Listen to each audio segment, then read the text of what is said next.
Je vous propose qu'on puisse poursuivre avec la cinquième session qui s'intitule Patrimoine et ressources sensibles. Cette session est animée par Karen Bowie, qui est, je crois, de mémoire professeure à l'ENSA La Villette.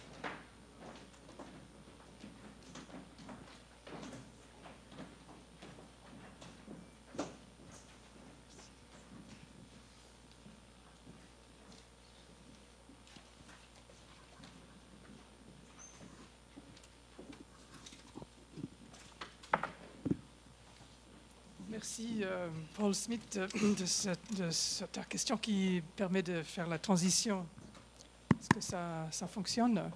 Permet de faire la transition vers notre séance 5, patrimoine et ressources sensibles. Donc je vais avoir la tâche ingrate un peu d'être gardienne des temps, surtout parce qu'on commence avec un peu de retard, mais c'est quand même avec beaucoup de reconnaissance que je prends la parole ici à l'invitation de Gare et Connexion pour cette session consacrée à la fois aux questions d'intégration de dimensions paysagères dans les projets de gare, aussi des dimensions patrimoniales dans divers environnements aux États-Unis et en France, et aussi la question plus précisément esthétique dans des gares en Europe et au Japon. Donc, ce que je propose, c'est qu'on invite nos intervenants à présenter leurs interventions en se calant sur 20 minutes de parole pour chaque intervention, si possible. Voilà. Et donc, encore une fois, j'aurai cette tâche difficile de garder les temps. Après les 3 interventions d'affilée, on va avoir un moment de débat dans un quart d'heure à peu près pour discuter des 3 interventions. Après, le mot de la fin sera donc pour Paul Smith, où on va avoir des perspectives sur les questions d'avenir du patrimoine vu d'un point de vue un peu rétrospectif, de historiser les questions patrimoniales pour préparer l'avenir, si j'ai bien compris. Voilà, donc sans plus d'attente, on a donc une petite heure pour les 3 interventions de 20 minutes. J'aimerais directement inviter Madame Sylvie Sade pour nous parler de l'architecture, vecteur de médiation entre sensibles et haute technologie, les gares TGV Méditerranée et leur relation au paysage. Donc Sylvie Sade, Université de Paris 4.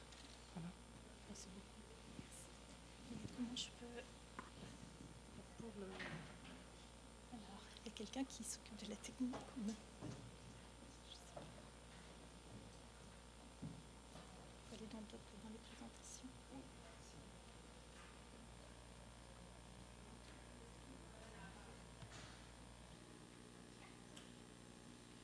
Voilà, je commence tout de suite là. Et je peux afficher en mode présentateur comme ça. J'aurai le chronomètre.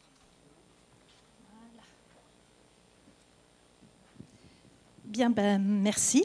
Donc, je vais vous parler en fait d'un autre geste artistique que celui qu'on a évoqué tout à l'heure, et geste patrimonial aussi, qui est celui de la transformation d'un paysage par l'architecture ou de la mise en scène de ce paysage par cette architecture. Donc, j'ai choisi de vous parler en particulier des 3 nouvelles gares qui ont été construites dans le cadre du projet TGV Méditerranée. Alors, pour mémoire, en tout cas pour les plus jeunes d'entre nous, donc, ce projet, vous savez, a été le plus grand projet d'infrastructure en France de la dernière décennie du XXe siècle. Donc c'est un projet qui représentait quand même en euros 2003 4 milliards d'euros. Donc vous voyez, ce n'était pas rien. Et il devait relier Paris à Marseille en 3 heures, Paris à Avignon en 2h40. Et donc ce projet a été accompagné de la construction de 3 nouvelles gares, Valence TGV, Avignon TGV et Aix-en-Provence TGV. Alors, ce qui est important, ce qui était nouveau, parce qu'il faut se remettre dans le contexte de l'époque, et vous allez voir comme les choses ont finalement énormément évolué en 20 ans. Ce que je vais vous présenter va peut-être vous paraître maintenant banal, mais à l'époque, c'était vraiment tout à fait nouveau. Donc, ce qui caractérisait ces gares, c'est que c'était pour la première fois des gares implantées directement sur la ligne à grande vitesse, mais d'importance significative. C'est-à-dire qu'en 2011, déjà, on avait entre 2 et 3 millions de voyageurs qui les fréquentaient. Alors, et puis, elles étaient évidemment installées, ce qui va conditionner leur relation au paysage, dans des zones mi-ville, mi-campagne, donc appelées zones dites périurbaines. Il faut savoir que si je me suis intéressée à cela, c'est parce qu'au moment de... Alors, il faut vous dire qu'avant d'être étudiante, j'étais à la SNCF, notamment j'ai été directrice de gare. Donc, directrice de la gare Montparnasse, donc très loin d'un milieu paysager. Vous voyez, j'ai peut-être beaucoup souffert de l'environnement minéral.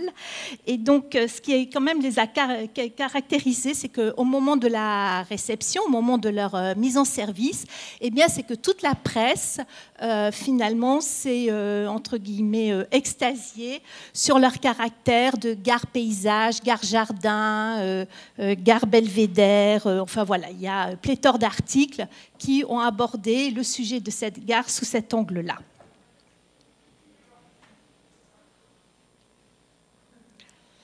Alors, la gare n'est pas un lieu innocent. Je vais commencer par une citation. Elle exprime avec force de multiples paradoxes de notre société. Elle concrétise certaines des conceptions contradictoires qui caractérisent la société industrielle. Donc, c'est une citation de Jean Dethier, qui est architecte urbaniste, mais surtout qui a été le commissaire de l'exposition Le Temps des gares en 1978. Et je crois que vraiment, les 3 nouvelles gares TGV Méditerranée exprime effectivement un paradoxe, celui qui a accompagné et qui a caractérisé toute la jeunesse de ce projet.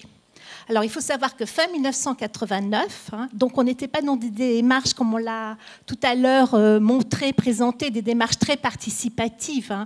Fin 1989, quand on a commencé à présenter les premières esquisses du projet, eh bien, finalement, la SNCF a dû faire face à un tollé de contestation auquel elle n'était absolument pas préparée, parce qu'il faut savoir quand même que fin 89, eh bien, c'était la première décennie de grands succès TGV. Il y avait eu le TGV Paris-Lyon, il y avait eu le TGV Atlantique, et je peux vous le dire, j'en étais témoin, que toutes les villes, la moindre des bourgades, la moindre des élus, des grands élus, etc., réclamaient à corps et à cri un arrêt TGV.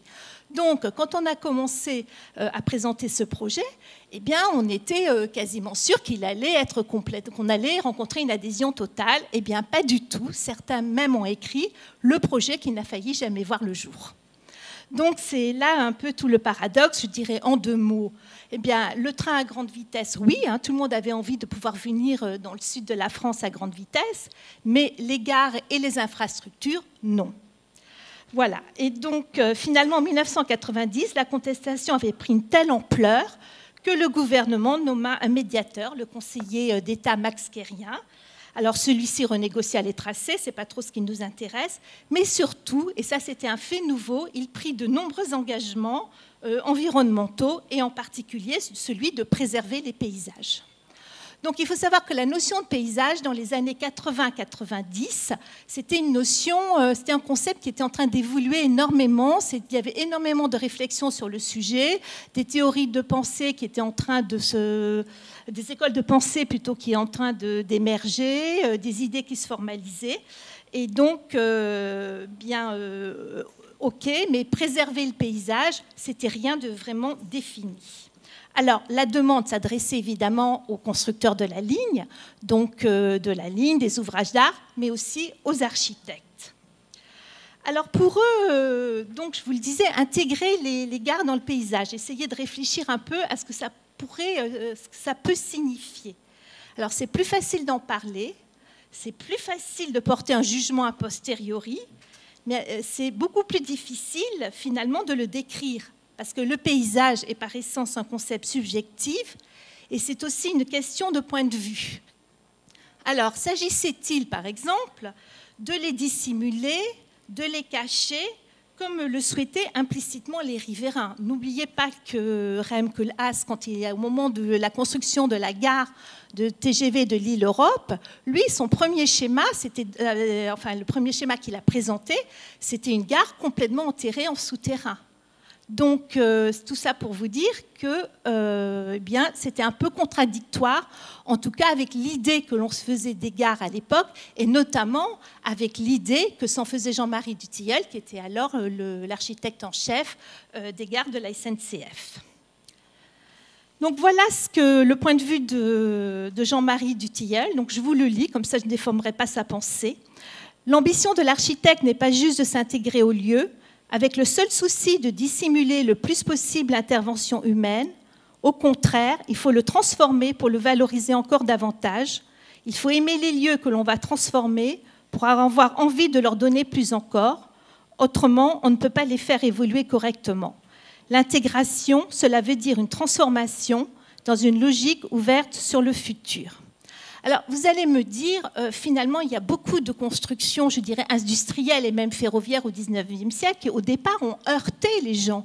Tout le monde n'a pas tout de suite trouvé, par exemple, le pont, comment il s'appelle, la Défelle de gabarit, voilà. Tout le monde n'a pas trouvé ça très beau du premier coup. Mais au fil du temps, on s'est habitué aux choses et maintenant, si on les détruisait, eh bien, on serait absolument furieux.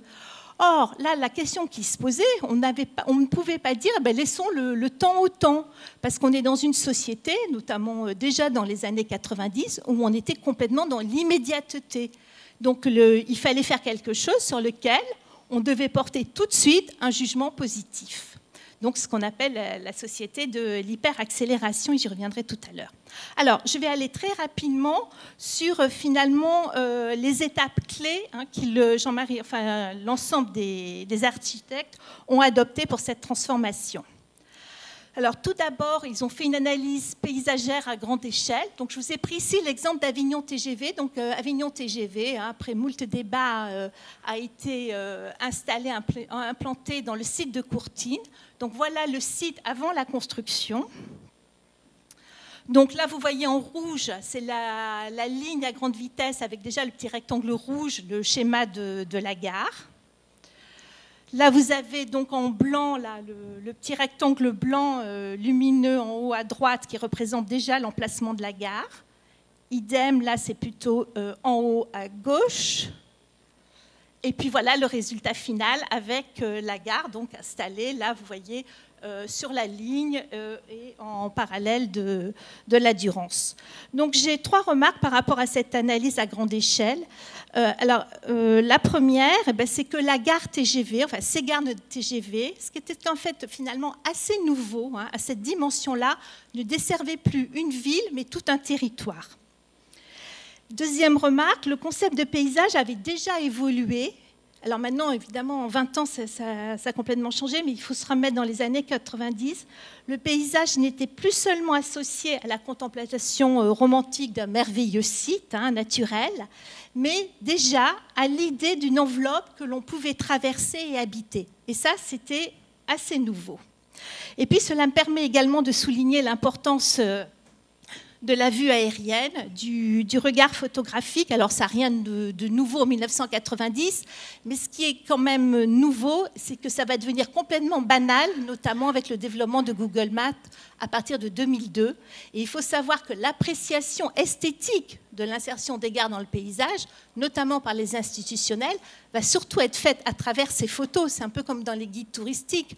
On vous montre toujours des beaux paysages panoramiques, en fait, on ne voit jamais. Parce qu'en tant que piéton ou même en arrivant en voiture, eh bien, on ne peut pas les voir. Donc, en fait, il fallait que les architectes prennent en compte, je dirais, cette dimension plus virtuelle de l'appréciation de l'intégration de la gare dans le paysage.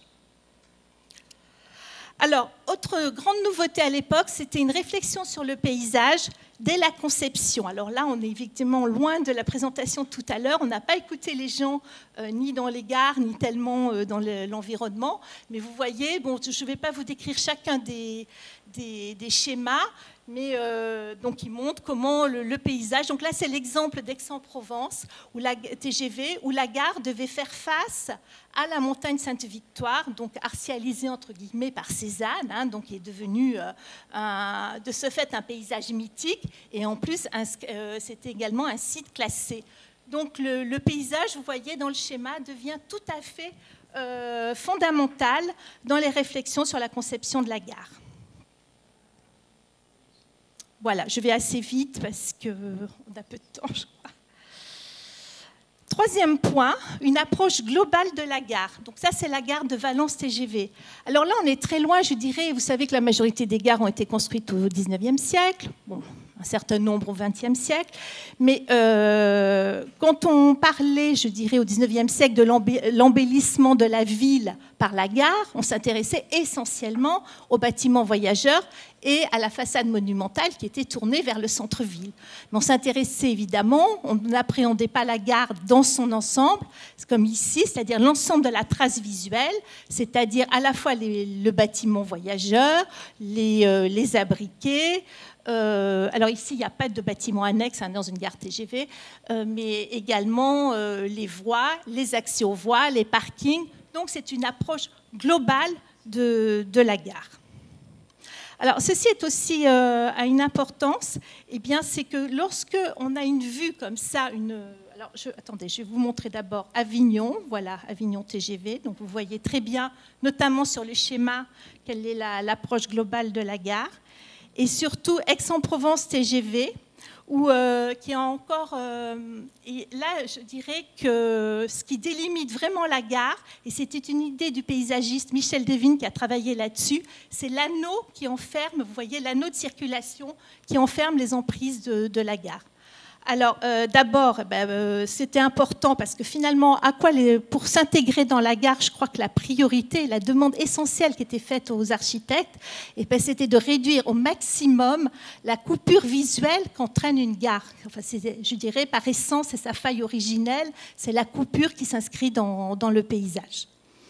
Et puis la deuxième chose, eh bien ça c'est un peu relatif à ce qu'on appelle la théorie de la forme, c'est quand une forme est bien délimitée, un ensemble est bien délimité, on l'aperçoit beaucoup plus facilement et on a une plus grande capacité à le replacer dans un ensemble global. Alors, quatrième point, eh bien, des formes simples, légères, voire biomorphiques. Alors, ce qui est intéressant là, c'est que finalement, quand on a décrit ces gares, toujours dans les articles, au moment de la réception, eh bien, on les comparait à des tapis volants, à des ailes d'oiseaux, des zeppelins, donc tout un vocabulaire, hein, ça c'est quelques exemples de la sémantique utilisée, tout un vocabulaire qui font référence évidemment au mouvement et je dirais à la symbiose entre les gares, ces gares, l'architecture de ces gares, la ligne à grande vitesse et le TGV. Bon, là, je n'ai pas le temps de développer, mais il y a eu tout un travail, je dirais, de mise en harmonie de ces trois éléments qui constituent quelque part l'ensemble machinique ferroviaire.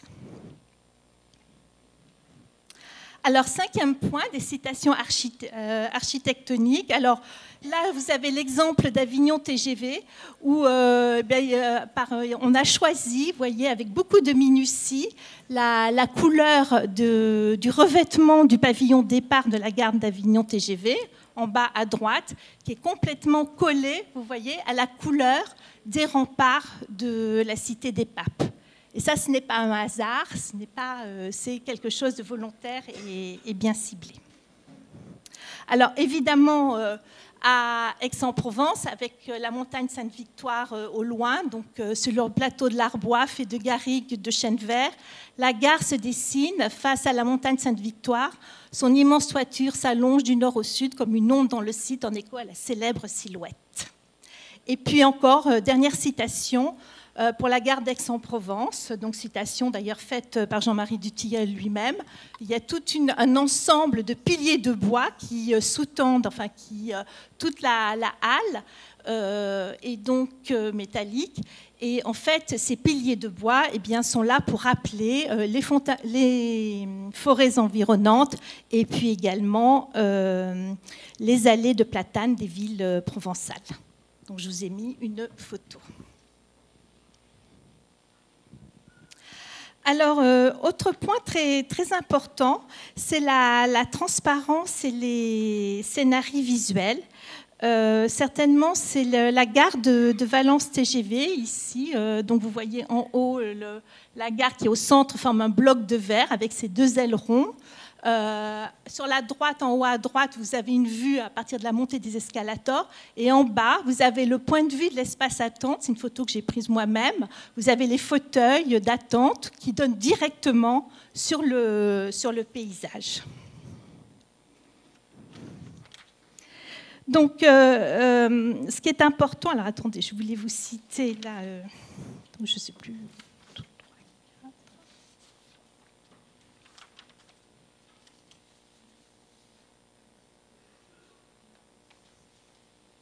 Voilà. Alors voilà ce que disait Jean-Marie Dutilleul au sujet de cette gare de Valence.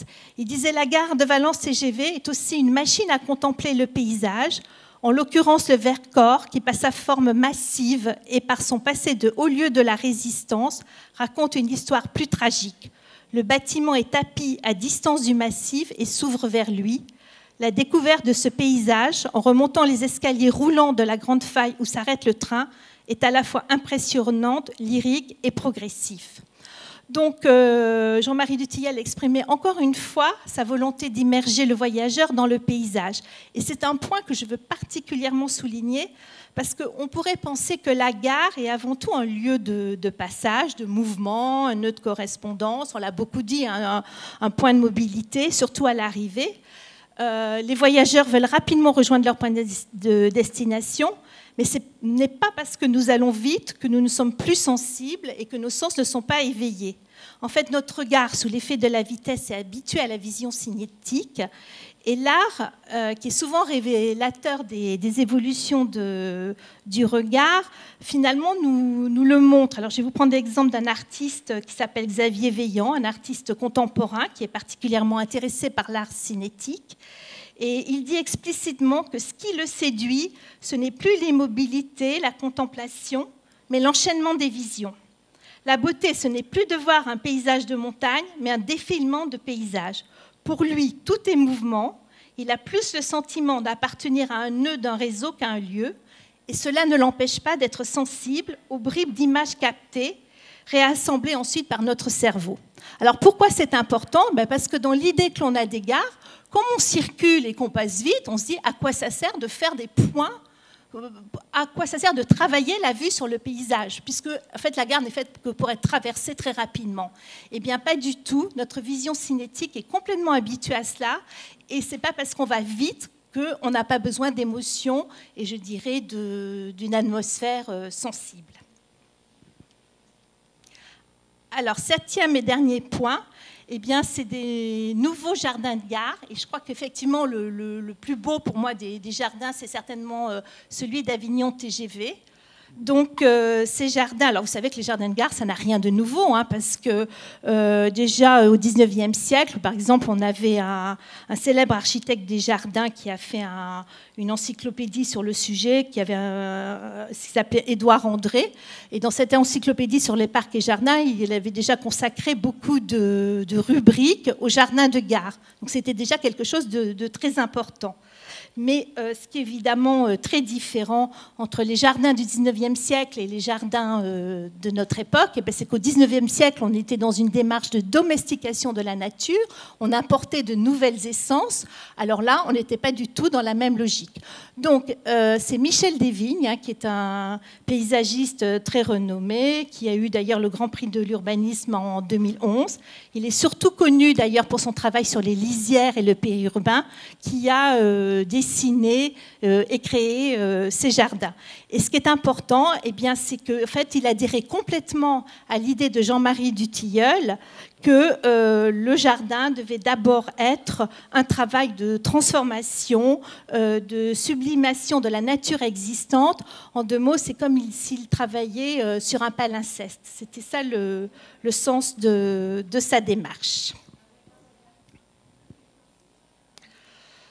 Voilà, alors, pour finir, ce que je voulais dire, c'est qu'avec ces nouvelles gares du TGV Méditerranée, en fait, c'est une nouvelle page de l'histoire des gares et du paysage. Donc Anne-Marie Drac, dans les années 2000, écrivait « Aujourd'hui, ce n'est plus le train qui s'impose au paysage, mais le paysage qui s'impose au train. » Et donc, ce qui est important, c'est qu'on aurait pu dire les paysages, parce que finalement, on était confronté à trois types de paysages. D'abord, le paysage du riverain, les personnes qui habitent. C'était d'abord eux les premiers demandeurs de l'intégration dans le paysage. Et là, c'est ce qu'on appelle le paysage vernaculaire. En deuxième point, on avait également la notion de paysage collectif, patrimonial et culturel, qui était demandée donc par les collectivités locales, tous les différents types d'associations.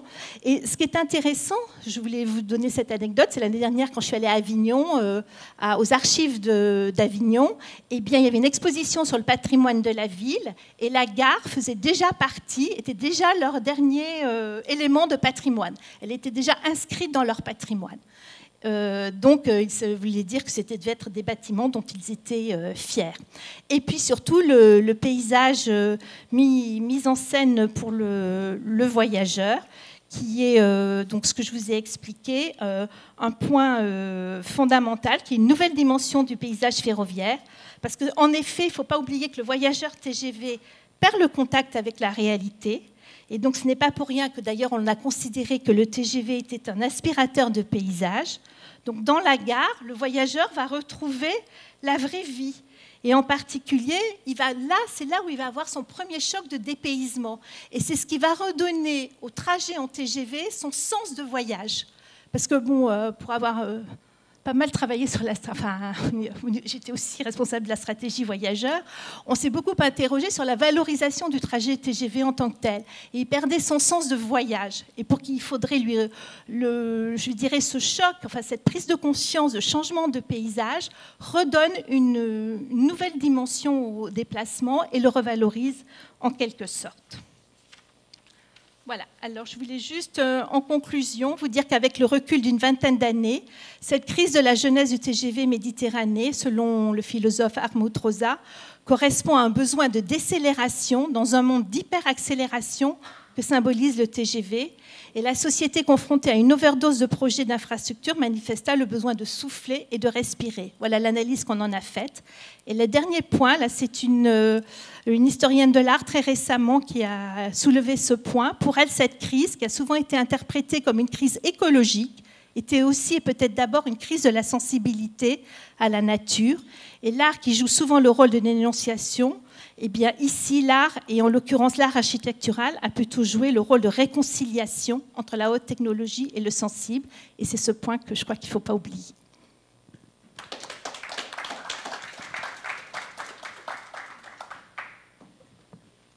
Merci beaucoup de cette mise en perspective riche de l'intégration de la dimension paysagère dans les projets de gare.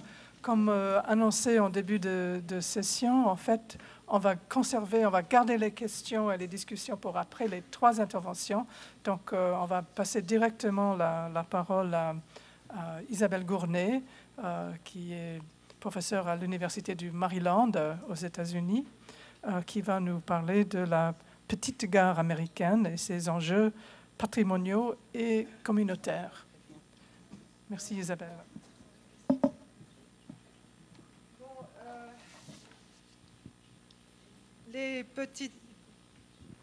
Les petites gares aux États-Unis se comptent toujours par milliers et je me contenterai de vous montrer quelques exemples sur la côte Est. J'ai envoyé mon PowerPoint bien à l'avance, mais effectivement, ma présentation est très visuelle.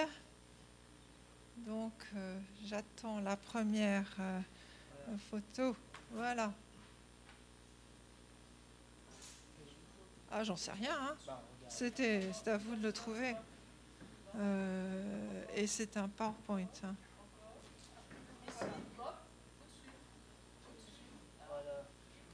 D'accord, merci. Voilà, merci. Alors, vous me le mettez, s'il vous plaît, parce que moi, je suis pas Mac. Hein, voilà. Voilà. Merci beaucoup. Voilà, donc, première diapositive ici. Je me contenterai de montrer quelques exemples sur la côte est des États-Unis où le trafic ferroviaire est encore assez important. Et première chose à dire sur les gares, c'est qu'en fait, il y a deux typologies importantes. La première est celle de ce qu'on appelle le depot, qui est un petit édifice en bois, facilement transportable, qui peut parfois être réhabilité, qui est éminemment fragile. Et puis, vous avez un second type qu'on appelle la station, qui est beaucoup plus sophistiqué, qui, à mon avis, est elle-même peut-être une œuvre d'art en tant que telle, aux mains d'architectes réputés, voire même célèbres. Et l'exemple que je vous montre ici est celui de Richardson, qui est peut-être, avec Frank Lloyd Wright et Louis Sullivan, l'architecte américain le plus connu de la fin du 19e siècle. Et vous voyez aussi qu'il travaille ici en collaboration avec le très grand paysagiste Frederick Law Olmsted, qui a conçu Central Park. Donc la notion de la gare et paysage que nous venons d'étudier avec la dernière intervention est extrêmement important ici. Il faut créer un tout. D'ailleurs, Olmsted était un ami d'André, donc ils étaient sur la même longueur d'onde. Et aussi, ce bâtiment reflète ce qu'on appelle quelquefois le Railroad Beautiful, qui est une espèce de, peut-être un mouvement annexe au mouvement très connu de la City Beautiful, qui est ce grand centre civique. Donc, autre exemple d'un architecte peut-être un peu moins célèbre, mais encore très très très connu, qui s'appelle Frank Furness, et dont l'œuvre principale, vous avez peut-être connu si vous avez été à Philadelphie. Frank Furness a construit des centaines de gares, peu d'entre elles existent encore, mais par exemple celle de Mount Airy, qui est un quartier résidentiel maintenant annexé à Philadelphie, est charmante. Et moi, quand j'y suis allée, il y avait un café qui n'a pas plus l'air d'exister, mais c'est une gare toujours en service. Autre architecte, autre série de bâtiments que l'on trouve autour de Washington et de Baltimore. Ce sont parmi les lignes ferroviaires les plus anciennes des États-Unis, donc tout à côté de là où j'habite, et qui sont ici, qui ont été signés par un architecte called Baldwin, qui a fait donc une série très intéressante de bâtiments en briques avec des effets pittoresques de toits. Et le côté sériel me paraît très important dans ces gares. Ce ne sont pas des gares conçues en tant qu'édifice unique, mais comme tout un ensemble. Ici, vous avez aussi un exemple pour vous montrer que dans les banlieues aisées, les gares servaient d'argument de vente aux promoteurs. Ce sont vraiment des bâtiments importants, construits quelquefois par les promoteurs, construits parfois par les habitants eux-mêmes. Et la notion de conférer un caractère totalement résidentiel à ces bâtiments était vraiment complètement inclus dans cette logique de la suburbia, donc bâtiments qui reflètent les mêmes éléments architecturaux que les maisons qui se construisent autour d'elles. C'est une banlieue à faible densité. Et ici, vous avez donc le même architecte qui conçoit la gare et une des maisons qui existent. J'ai aussi trouvé une citation sur le site de la ville. Cette gare n'est plus en fonction, mais elle a été rachetée. Et on a pu faire un montage financier pour la restaurer. Autre exemple ici d'une banlieue, enfin d'ailleurs c'est un lieu de villégiature au nord de New York extrêmement chic, dont un grand nombre de maisons ont été construites par un architecte qui s'appelle Bruce Price, qui d'ailleurs a influencé Frank Lloyd Wright. Et vous voyez l'adéquation entre les maisons construites par Price et la petite gare, qui est toujours en fonction, mais qui a été restaurée. Vous voyez, le coût de la restauration est assez énorme pour une petite gare en bois. Et maintenant, la municipalité loue ou prête les locaux pour des sociétés locales. La gare est vraiment un lieu d'ancrage urbanistique. Là, vous voyez un exemple de ce qu'on appelle la Progressive Era, où on conçoit vraiment la gare comme un monument, même s'il est petit, et un point d'ancrage du plan de masse. Donc ici, vous avez la gare de Forest Hills Gardens, c'est à Queens, vous êtes encore dans la ville de New York. Ça vaut vraiment la peine d'être visité. C'est un remarquable exemple de cité-jardin, si vous le voulez, qui a été d'ailleurs publié dans l'ouvrage de Jacques Grébert sur l'architecture aux États-Unis. Vous voyez donc la place de la gare, l'hôtel, un lieu d'appartement. Cette petite gare qui est presque une scénique, qui est presque une scène de théâtre, comme vous le voyez, qui sert à des festivals. Et là, j'ai trouvé aussi une photo où, dans la petite niche qui appartient à la gare, la Croix-Rouge a fait une levée de fonds. Donc, utilisation diverses et variées pour ce type de petite gare. Vraiment, cette gare surprend et émerveille les voyageurs français qui sont habitués à des gares de banlieue plus banales et commerciales. Et c'est ce que vous voyez notamment dans l'ouvrage de Jacques Grébert. Jacques Grébert est un urbaniste extrêmement important en France, plan de Marseille, plan d'Abbeville. Il a travaillé à Philadelphie, il a travaillé à Ottawa. Ici, vous le voyez mettre en valeur un bâtiment d'ailleurs par Cass Gilbert, qui est l'architecte du grand gratte-ciel Woolworth Building. Et par contre, visiblement, Grébert n'apprécie pas beaucoup les petites gares françaises de l'époque, comme la citation l'indique. Donc, ces gares, à mon avis, qui reflètent vraiment un modèle pittoresque qu'on peut appeler anglo-américain, quoique les gares anglaises, grandes britanniques, ne sont en général pas aussi pittoresques que les gares des États-Unis. Donc ce modèle connaît vraiment une fortune planétaire. Vous êtes au Japon à gauche.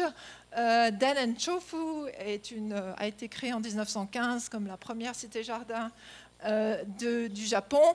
Elle est complètement centrée sur une gare. D'ailleurs, la gare a été reconstruite, mais on a gardé l'ancienne gare comme symbole de la ville et comme porte pour la nouvelle gare.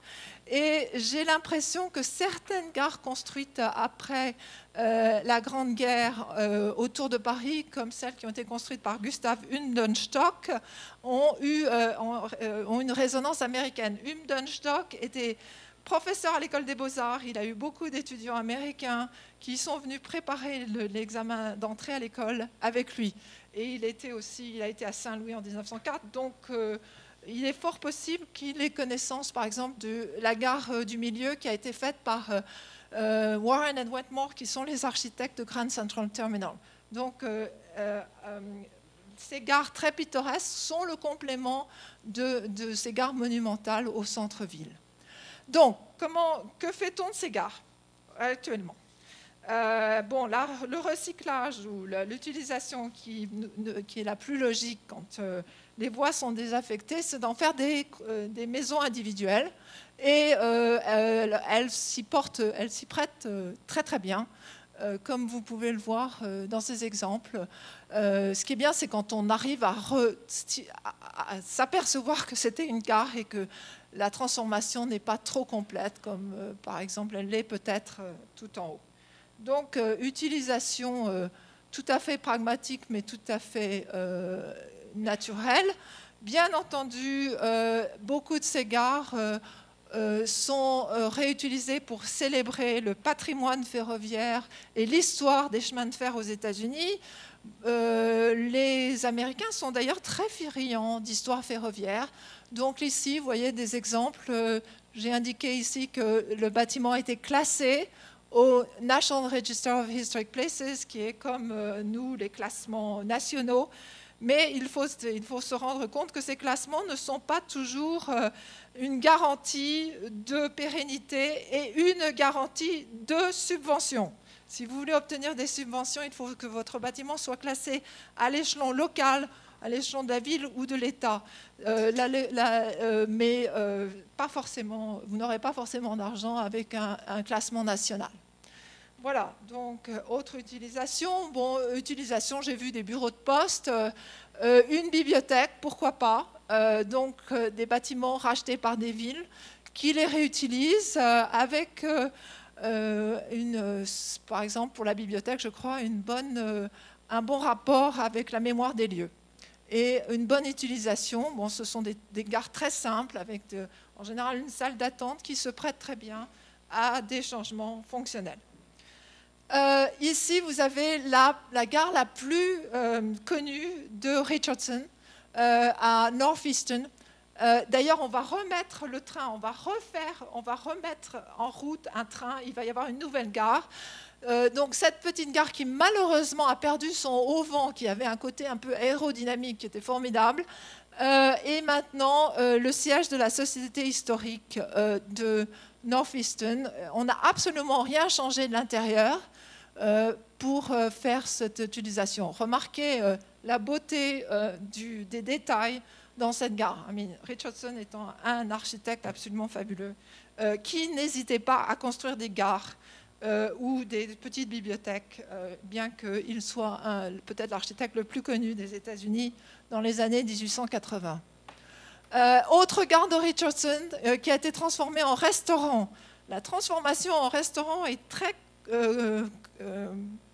fréquente aux États-Unis. Elle, en général, occasionne peu de changements, quelquefois quelques restructurations internes agréables. Mais le problème, c'est la pérennité de ce genre de restauration, puisque ces restaurants ne durent pas éternellement.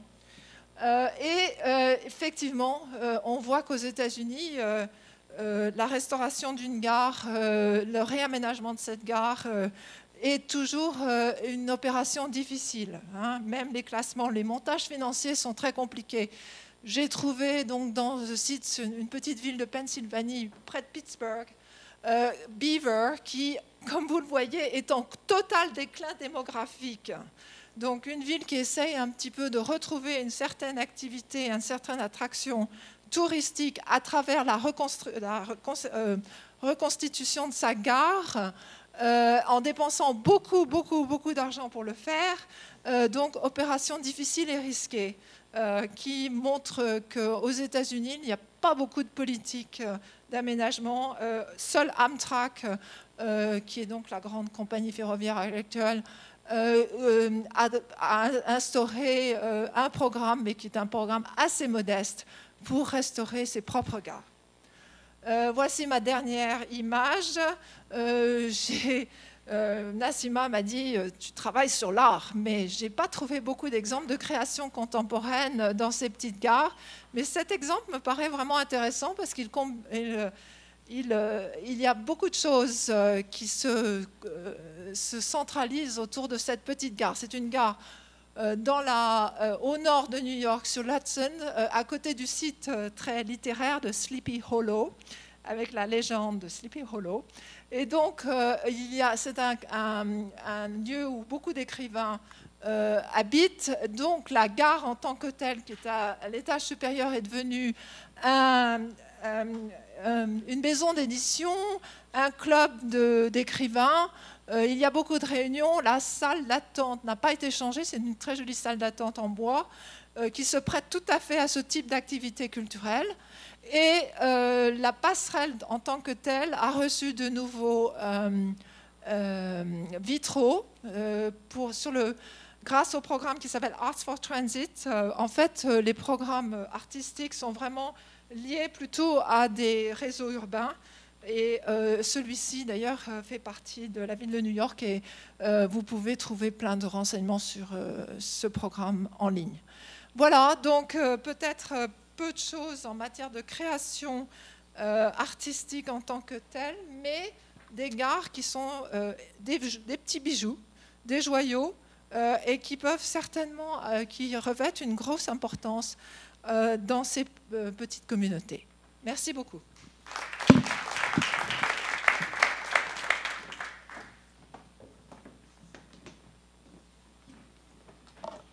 Merci beaucoup, Isabelle Gournay, d'être restée si strictement dans les temps et puis aussi d'avoir organisé une si belle transition entre les questions de paysage et les questions plus proprement, précisément esthétiques que nous allons aborder maintenant avec l'intervention de Madame Ewa Kido de CTI Consulting, Tokyo City University, qui va nous parler de l'esthétique et l'art de la gare japonaise et européenne.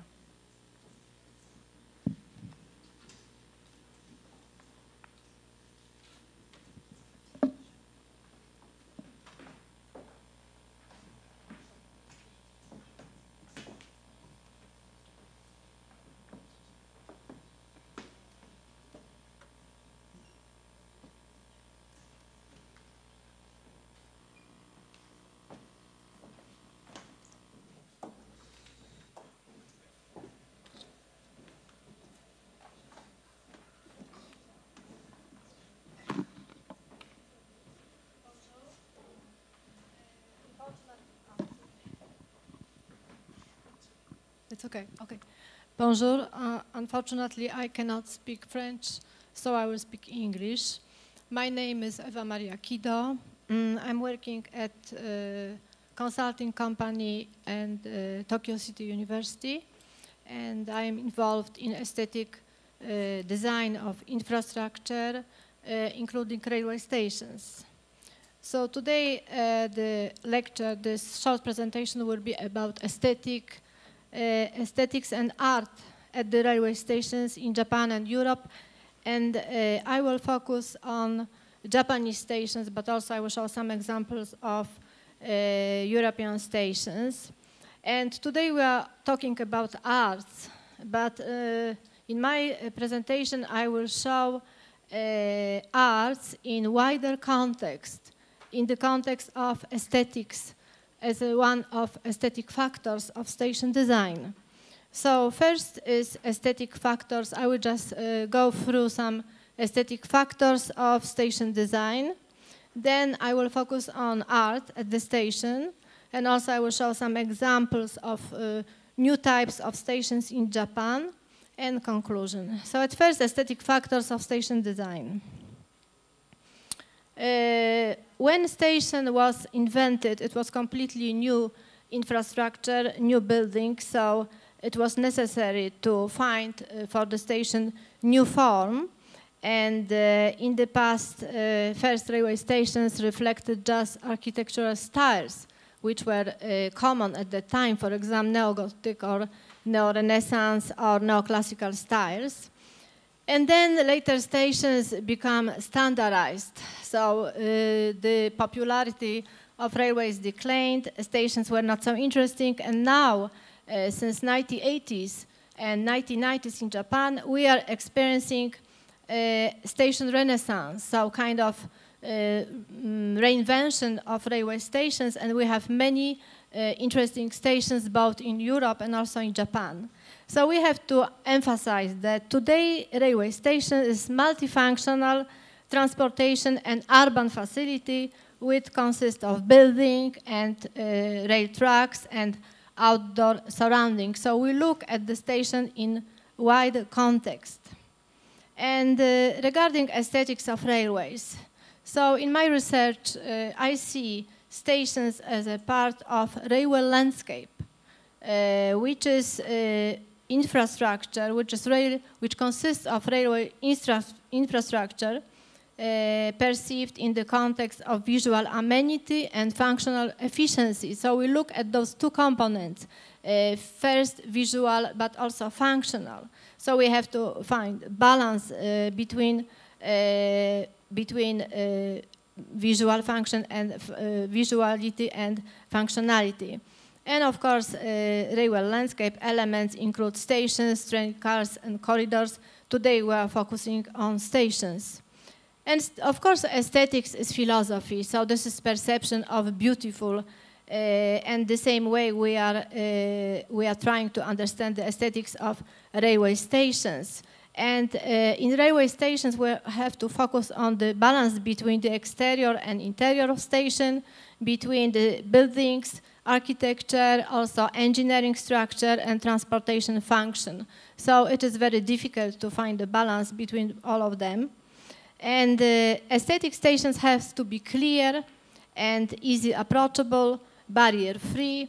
Recently, we are changing all the stations to be barrier-free and easy to understand. But station cannot be dull, cannot be just very ordinary. It also has to provide rich environment. Aesthetic stations should have design harmonized with surrounding, but it also needs to be distinguished as an important urban junction on transportation network. So we have to be able to identify railway station.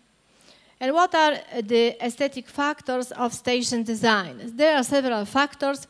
I'm going to show quite quickly all of them, some of them, and I will focus on this because art also is one of aesthetic factors. So these factors include distribution of space, provision of light and colors, also appropriate comprehensive scale, design details, and also we have image-based elements which are related to the feature of landmark, of the representation of railways and train operators, for example, using of company logo, company all design code, also relation to context, inclusion of public art. Very important factor is distribution of function, treatment of advertisements, and also signs. Regarding the space, of course, space is very important at the station. It is necessary to move at the station, particularly at the subway station. Here we have Međimurje subway station. At subway station, naturally, it's very difficult to provide higher ceilings. Here, they provide at some section of the station higher ceiling, which gives people some kind of relaxation, improves the feeling. And also glass is factor important here because through the glass we can see wider perspective of the station. So the glass allows to make the station more spacious. Very important factor is light, particularly daylight. For example, here at Canary Wharf, this large entrance canopy provides daylight which goes down to the station. So this also emphasizes the beauty of the structure. Of course, it is not always we can provide daylight. At this ordinary station, not subway station, but railway station, which is very exceptional regarding architecture designed by Calatrava. Also, daylight is a factor which contributes, which shows the expression of this structure, the play of the shadow and light, even more emphasize the drama of this design. And of course, in lighting, not always we provide daylight. Very important is lighting. Very important is how we design lights at subway stations. Top lights are very important. Here in Paris, we have very beautiful luminaries which enrich, not only provide lights, but also enrich this architecture, interior architecture. And here we have very simple platform at Rotterdam Central, and basically only that colored lighting which we can see in the background, it makes the station interesting, and also it emphasizes the simplicity of this structure. And when we look from the different angle, we can see also the upper part, the ceilings, which are made of this translucent material, and because of that material, the combination of light and that material, also it has influence on the perception of space, makes space bigger. Here at Hafen City Universität station in Hamburg, also very simple design of the station, we have this kind of lighting. And when we spend some time, we can see that the lighting is changing. It is changing color. So this is very, very simple idea to use the lights to create particular atmosphere. And also the concept is not just based on the lighting, but also is connected with the above ground environment of the waterfront, of the changing colors at the waterfront. And also lighting can be very functional. Like here, those signs are lighted up at Shibuya Station, very clear, so they are very nice, visually nice, but also lighting makes those signs very, very well seen. Another aspect is aesthetic factor, color. Of course, there is psychology of colors. Bright colors, for example, visually increase space. Warm colors looks increase feelings of safety at the station. So here at Sapporo Station, they use bright colors, they use warm colors, so we may have very pleasant feeling at the station. And also colors which can be combined with light, and this is artistic element at Iidabashi Station, designed by architect Makoto Sei Watanabe. And here combination of color and light also is very functional because somehow it is emphasizing the direction going down to the subway station. And details. Of course, details reflect use of different materials. And this is example of just of elevators at the subway station Minato Mirai. For example, emphasis on the doors using some colors makes not only this elevator more interesting but also safer because it's easier to notice the entrance, and also emphasizing by using that kind of colors also is making this space more functional but also more aesthetic. Another factor, image-based elements, landmarks. So a station, very impressive stations, like for example St. Pancras Station in London, or here we have so many large terminals.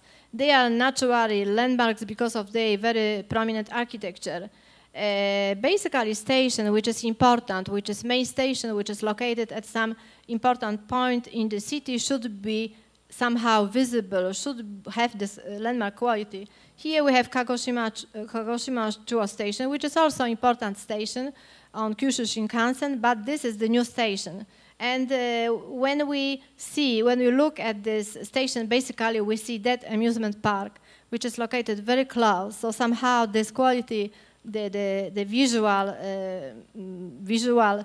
power of the station is completely lost because of location so close to the station, this kind of facility. Also, image-based elements are related to representation. For example, we have here very historical, traditional entrances, Art Nouveau entrances to subway, to Metropolitan. So they are very beautiful, and they also reflect the company. They reflect the tradition of this of Paris Metro. And similarly, also the entrances, the company logo is used in Tokyo. This is new logo which has been installed, and some representative entrances, such as this entrance at Omotesando Station. Another image-based element is related to context. Of course, this is very important. Like we have recently shown this TGV stations in France. Also, they are related to the context very, very strongly.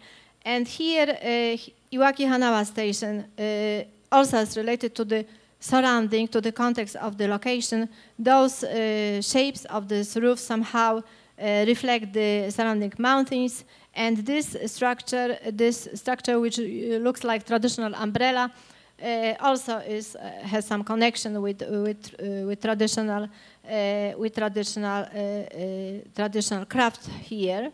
And another station, Kanazawa. Kanazawa is very historical city with historical architecture. So the image of the city is emphasized by this wooden gate, which is very symbolic and which makes the station a landmark station. Another aesthetic factor which is very important is distribution of function. So nowadays we are renovating historical station to improve the separation of transportation function and commercial function. Now that we have many functions at the station, commercial function has to be somehow separated, like here at Leipzig Hauptbahnhof. All these shops are located at the free-level underground shopping center, and this access to the trains is very simple, very clear, so this is very important. In Japan, very popular are underground shopping malls. For example, at Tokyo Station, there are several malls, some of them have been modernized. So this is a very Japanese feature of stations, and this is very also convenient because they are somehow separated from the transportation. They provide very nice space for example, commercial activity. And another factor which is very important and which is difficult sometimes to somehow sort out is treatment of advertisements.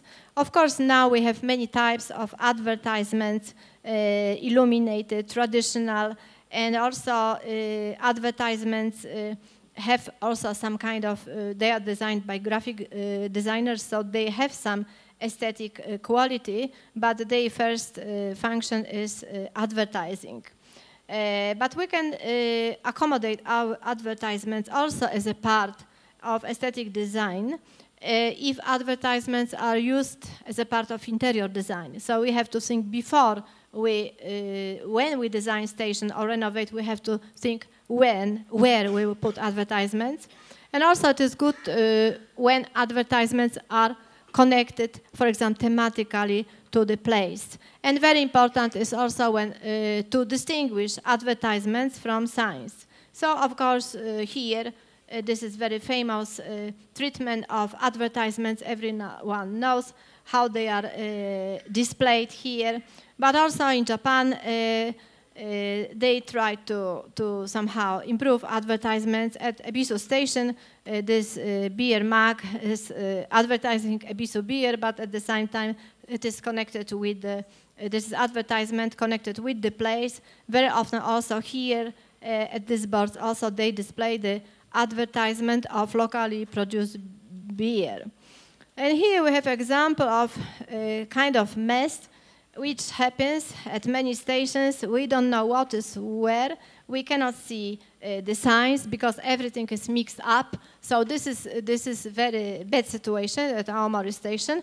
But on the other side, Iwamizawa Station at Hokkaido has very nice panel which serves for advertisement, which are completely separated from other signs. So we have seen many factors, and now we are coming to art. Art is one of aesthetic factors. So art is an important factor, but it's not only one the factor of aesthetic station. So stations have tradition of using art. Historical stations had many decorations. Here we have an example of U-Bahn station in Berlin, which is in Art Nouveau style. Also in Japan, stations, historical stations, this is Second Nara Station, they were using motifs of traditional architecture, which we can see here on the top of the building and also those roofs, and they are combined with modern structure, and inside these windows have stained glass, so also they use some art. And historical stations such as Tokyo Station in Japan also has a lot of historical decoration. Tokyo Station City is now, we use this name Tokyo Station City because it is such a big station, like a city, has so many functions. And this Tokyo Station has two sides. One is historical Marunouchi site, and that building has been completely renovated. And there is also another modern site, Yaesu site. So what is the function, the role of an art at the station? Art can play a significant role in enhancing the image of railways. Railway companies understand this, and also they are trying to introduce the culture into the stations. And there are also some policies, like for example 1% art policies. So art has become a part of cultural value of railway brand design. In Japan, art has been often used at the subway stations and also at the new types of stations such as Station City, Station Tower, and Station Gate. What are the forms of the art? In Japan, I think it's a little bit less generally art than in Europe, particularly less than in Paris, but there are also some types of arts. One is gallery. It is exhibition at the station. It is also not only visual art, but also this is related with other arts like music, concert, events. Then public art, which is element of interior design. And here very popular is use of traditional art. Public art as a design theme, like it is also seen here in Paris, and art of light. So example of gallery at the station, we can find at Tokyo Station Gallery, which also has been renovated together with the station. The gallery has many functions, not only exhibition, but also some education programs, preservation of artworks, some events. So this is rather kind of institution. And then art as an element of interior design. We have it at subway stations in Europe, like pictures, or we have photographs, but also we have in Japan. In Japan, very popular are so-called art walls, like we can see here.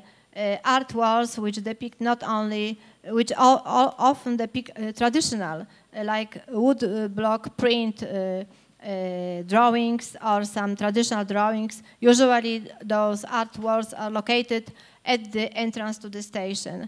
And also at some stations they are exhibit ikebana, traditional arts. And when we look at the platform, also we can see traditional motifs, traditional patterns. Here also kind of wood block prints, but not only traditional, also we can see modern art behind the glass doors and the platform. And this is another element monument at the station. And sometimes also we can have this kind of entrances at like at Idabashi Station, very impressive with some kind of installation. And public art is also at the railway station, not only subway, of course, railway station. Here we have example of also city, Hakata Station City. It means very large station, multifunctional. So here in the interior, traditional tiles have been used with some drawings for the columns in the interior. Also, they use some art at the elevation. And I wanted to mention those three types of the station. One is Station City. So here, very typical example is Tokyo Station City. This is this traditional part, traditional elevation, traditional building, Marunouchi site, which was completely renovated. After the war, it was like this, but recently they rebuilt according to original design. And another part of the station is Yaesu site, with this roof, which is called this is kind of a grand roof, which looks like a sail. So this modern architecture is also become also setting for art, which I will show later. And Tokyo Station also has this large underground spaces, which are also serving for the exhibition of art exhibitions, some sculptures. So this also very rich and interesting space. Another type of the station is station tower. For example, in Shibuya, we have one tower, and now there are other high-rise buildings under construction. Similar station tower is at Nagoya. So at this station tower also, there are spaces which are devoted, there are some art events, some art exhibitions, galleries. And the third example of the station is Station Gate. This is local station, like a gate, is inviting people to a particular city. This is Asahikawa Station in Hokkaido. Also, in the interiors, very often there are some artworks making the space more interesting.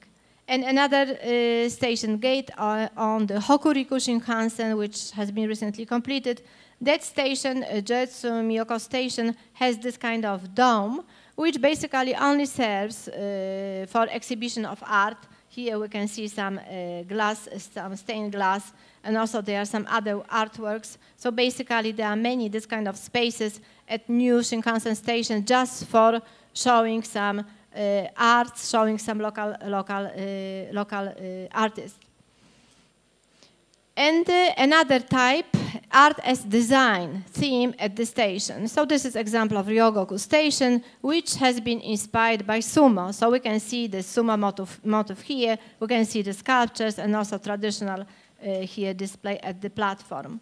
And the last type of the art is art of light. So I have shown before Yaesu side of Tokyo Station. It is illuminated. So this is very nice. We can see from the far distance illumination of this entrance by LED illumination. And sometimes there are some art events for the 100th anniversary of Tokyo Station. It was that kind of events also connected with light. And Tokyo Station also is sometimes the background for the projection mapping. So projection mapping also is kind of event which is connected with art and light. And the art and light also sometimes are shown at underground concourses at the station, like here at Nagoya, combination of different colors and arts. So at the end, I would like to say that stations are a very essential part of infrastructure, so it is very necessary that they are aesthetical. And there are particular factors related to station design, its function and representation of the rail operators that have an impact on aesthetic design. So I just show those factors. Although art is one of aesthetic factors, art alone cannot provide aesthetic station. Art is not only making station space more attractive, but is also delivering additional qualities to stations such as artistic image, heritage, linking with local landscape, culture and people, as providing a holistic aesthetic experience. And also thanks to art, transportation infrastructure can become part of cultural project. Aesthetic stations are not only beautiful but also safer, because these colors, this art very often makes them more clear, easier to use, also more functional and accessible for all. Thank you very much.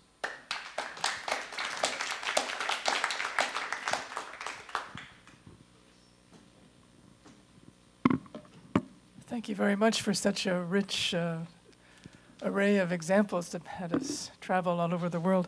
On va procéder tout de suite donc, à une brève séance de discussion des trois interventions que nous venons d'entendre. Donc si Sylvie Sade et Isabelle Gournay veulent bien venir à l'estrade. Donc on peut prendre quelques questions. On aura un petit quart d'heure de discussion avant de passer à la dernière intervention de la journée. Donc voilà, c'était pour Madame Kido. Si vous avez des questions que vous souhaitez adresser à Madame Kido, on pourra facilement traduire pour vous. Donc on a des compétences en présence. Moi j'ai une question pour Madame Sade. Parce que je suis allée au mois de février à Aix-en-Provence et j'ai vu que la gare était victime de son propre succès et que les gens se garent n'importe où, que le plan est très beau, mais il est très circonscrit et on ne voit pas très bien comment le paysage peut s'agrandir ou comment on peut résoudre ces problèmes de congestion. Bon, ben, j'ai deux éléments de réponse. Alors le premier, c'est que d'abord au niveau de la prévision de trafic de la gare d'Aix, elle a été sous-estimée parce qu'on ne pensait pas qu'elle allait autant attirer les quartiers nord de Marseille. Donc ça, c'est la première réponse. Et la deuxième, c'est plutôt sous forme de critique, c'est qu'en fait, les gares ne sont pas conçues de manière tellement évolutive.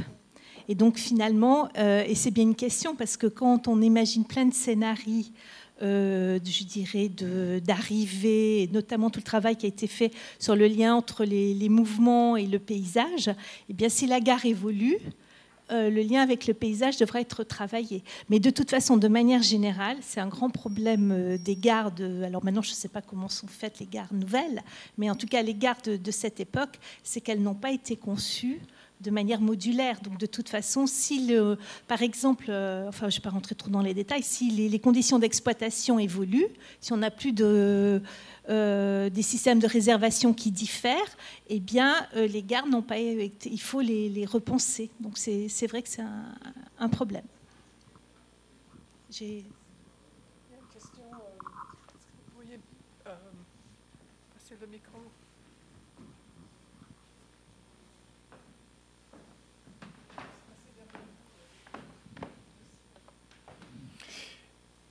Oui, bonjour, Jean-Louis Labéry, je suis consultant en liaison avec l'aménagement urbain.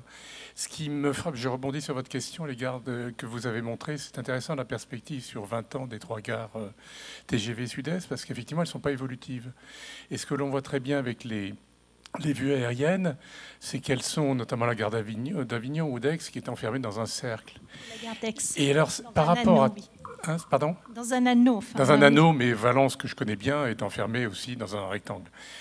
Non, ce qui est très frappant par rapport à notre discussion à propos des gares, c'est qu'on a là des gares qui sont des objets intégrés dans un paysage.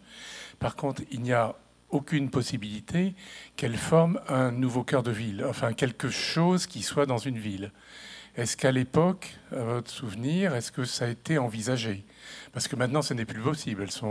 Il faudrait complètement revoir l'environnement, enterrer les parkings, etc. Ce que je sais, c'est que Valence, c'est assez difficile. Avignon, ça avait été en projet, mais comme c'est en terrain inondable, donc le projet urbain n'a pas pu être développé. Mais c'est vrai que par rapport à toutes les réflexions que l'on a sur l'intégration des gares en termes de fonction, en termes culturels, puisque c'est le thème d'aujourd'hui, etc., de lieux de passage, ces gares y échappent complètement. Donc en fait, elles sont... on peut y mettre beaucoup de choses dedans, mais elles sont dans une logique d'aéroport. D'ailleurs, ce n'est pas une surprise. C'était complètement isolé de leur environnement. Puis voilà, ma question, est-ce qu'il y a une alternative qui a été envisagée à l'époque, ou est-ce que vraiment ça a été un choix délibéré, ou est-ce que ça a été un choix purement fonctionnel? Et dernière remarque, bravo pour les 2 autres interventions. Ça fait toujours du bien de passer les frontières. Et donc de regarder ce qui se passe ailleurs. On voit qu'il y a de très belles choses. Et sur les États-Unis, moi, ce qui me frappe, on trouve toujours cette aisance des Américains, des Nord-Américains, quand même, à réutiliser des bâtiments beaucoup mieux que nous. Et là-dessus, on a énormément de mal. Bon, voilà. Merci.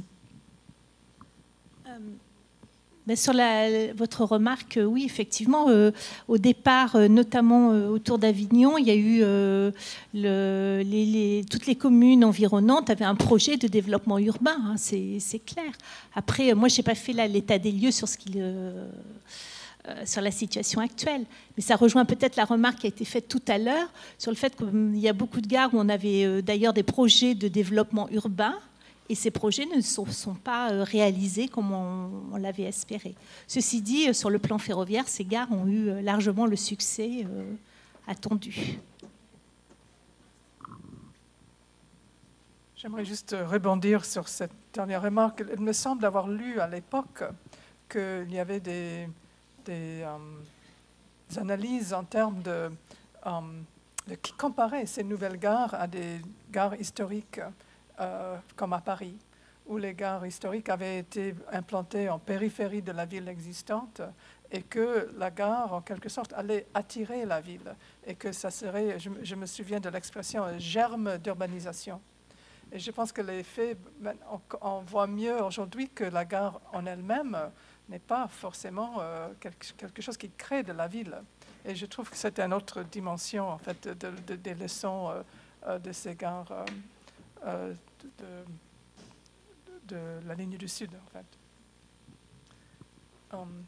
Autre question, Isabelle, tu voulais parler de la question de la réutilisation des gares aux États-Unis? Effectivement, moi j'ai montré que des petites gares, mais parmi les grandes gares aux États-Unis, vous avez... mais alors, c'est le pays des contrastes, les États-Unis, parce que vous avez la gare de Detroit, par exemple, qui est de Warren Wetmore, ça fait des années qu'elle est vide. À l'inverse, la gare de Cincinnati est devenue un musée extraordinaire, c'est devenu un temple de l'Art déco. Grand Central Terminal n'est presque plus une gare, hein. C'est plutôt ce qu'on appelle un festival marketplace, mais qui a un rôle considérable dans la vie des New-Yorkais. Mais c'est vrai que le fait que ces petites gares peuvent changer très vite d'activité. Il y en a aussi qui sont cabinets dentaires. Je n'ai pas montré tous les trucs très, très prosaïques qu'il peut y avoir dans certaines de ces gares. Boutiques de fleurs, qui nécessitent généralement aucun changement. Ce sont des petits programmes, mais qui ne bousculent absolument pas. Il y a une réversibilité complète. Si on voulait s'en servir pour autre chose, on pourrait le faire. Une autre question? Oui.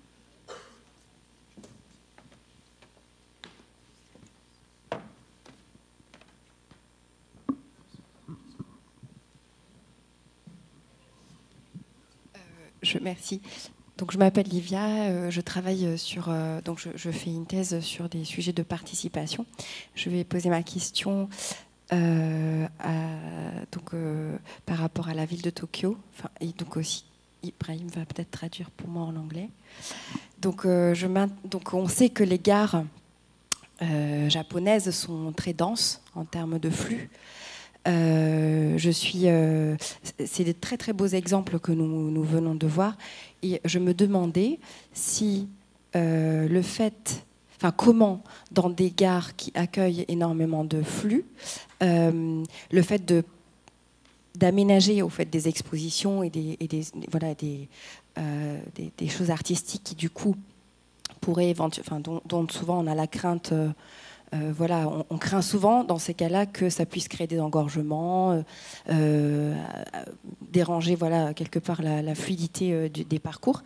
Comment cela semble avoir au contraire contribué à une amélioration des espaces. Ça va? Je fais synthétique. The question, I will try to translate the question. How do you think artwork or an art intervention in the Japanese railway stations, where there are tremendous numbers of travelers every day, will affect positively or negatively passenger flow? In Japan, there are many large stations. So they are in Tokyo, Nagoya, some large cities, but also there are smaller stations. For example, Shinkansen stations on Hokuriku Shinkansen or Kyushu Shinkansen, they are not so big. They are more local stations. So people, of course, at larger stations, maybe it's more difficult to appreciate art, particularly when there are many crowds of people. You are in a hurry. At those local stations, art is serving also as a kind of invitation, a kind of advertisement for the local cities. So this is I think this is a kind of element which really makes those stations more popular. Somehow people are remembering those arts or those particular objects at the station.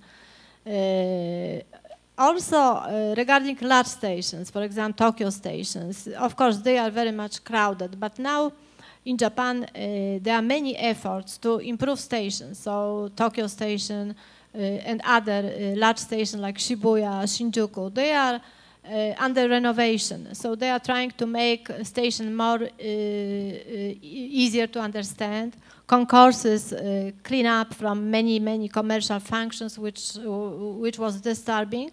And they, for example, they are making very nice concourses with nice exposition of some art or some nice posters. So I think this makes station finally not only more attractive but also more popular. More people are coming. People are just more like to come to the station. So recently stations in Japan are very popular, not just only for transportation but also for people to come and spend time watching at some art projects, but also using some restaurants, going to restaurants, shops. There are also some other events, artistic events, cultural events. So I think at the end, of course, we have to balance the art and other functions, but at the end it is very positive effect also in Tokyo. I have another question. Is there any study about the impacts of the art in the stations? For example, not so much. Basically, for example, we don't have such a seminars like here, only about the art. I think there are no studies which will show how much art is making station more popular. I think rather they are trying to, they are researching, for example, commercial function, improvement of commercial function of shops and other functions, how they are improving, how they are increasing the profit. But there are no studies about art. I think in that sense somehow Japan is a little bit maybe behind, I think. Thank you. D'autres questions? J'avais pour ma part, toujours sur le Japon, eu l'impression qu'il y avait une tradition d'utilisation multiple des espaces ferroviaires dont on n'a pas tellement l'habitude en Europe ou dans d'autres pays, pour avoir des utilisations qui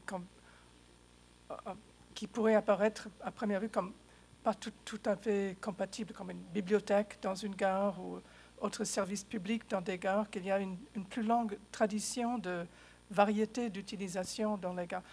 I've had the impression that in Japan there's a tradition of diversity of uses in the station, having, for example, a library, which is something that would be unexpected in Europe. Yeah, I think therefore one of the type of the station is called Station City, particularly large stations, because they have so many functions, not only just transportation, but also administration, some offices, some cinemas, sports clubs, libraries, not only shops. In Europe, basically, we have shops and some maybe leisure and transportation. They have really more function. And it is interesting not only at large stations like Tokyo, Nagoya, Osaka, but also at smaller stations, because those smaller stations, they have to survive also by giving their spaces for local residents. So those libraries and some meeting rooms, some spaces when people can play shogi or do this kind of traditional craft or something, they are also for local residents.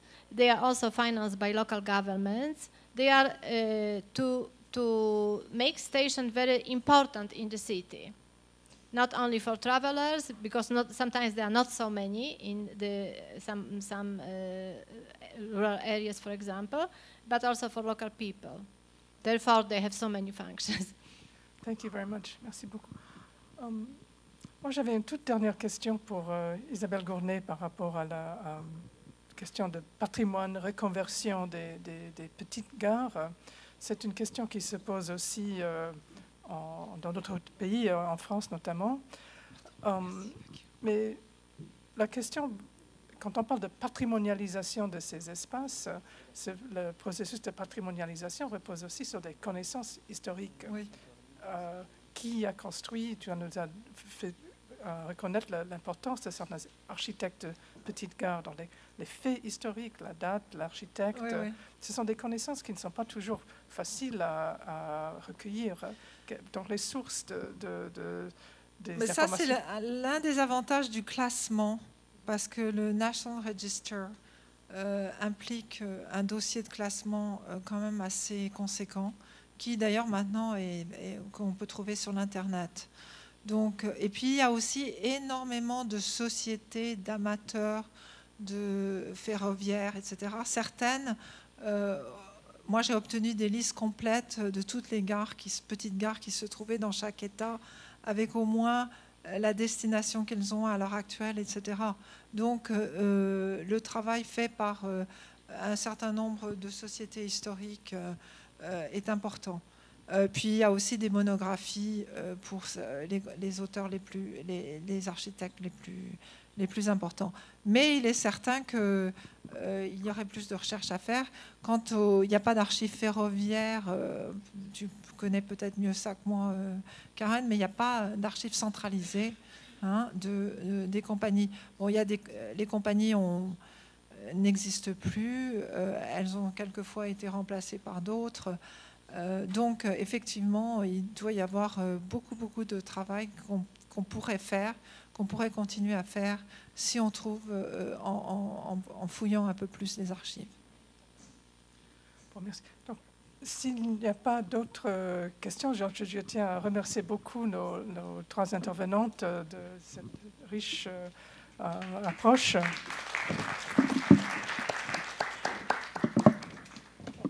Passer la parole à Paul Smith qui va nous parler de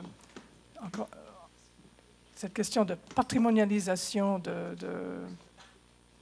des gares et des espaces ferroviaires et dans une perspective historique qui me semble très importante de placer le phénomène de patrimonialisation dans l'histoire pour pouvoir mener une réflexion objective et critique. Je voulais juste insérer un mot si on va parler de histoire et patrimoine, de rappeler que l'association Rail et Histoire invite des jeunes chercheurs et ceux qui souhaitent rencontrer les jeunes chercheurs vendredi 24 juin au siège de l'association donc Rail et Histoire, un bâtiment historique de Paul Friezé. Donc, vous pouvez avoir les informations sur le site de l'association www.ahicf.com. Donc, voilà, c'est une journée où seront présentés les travaux des boursiers de l'association Rail et Histoire, vendredi 24 juin.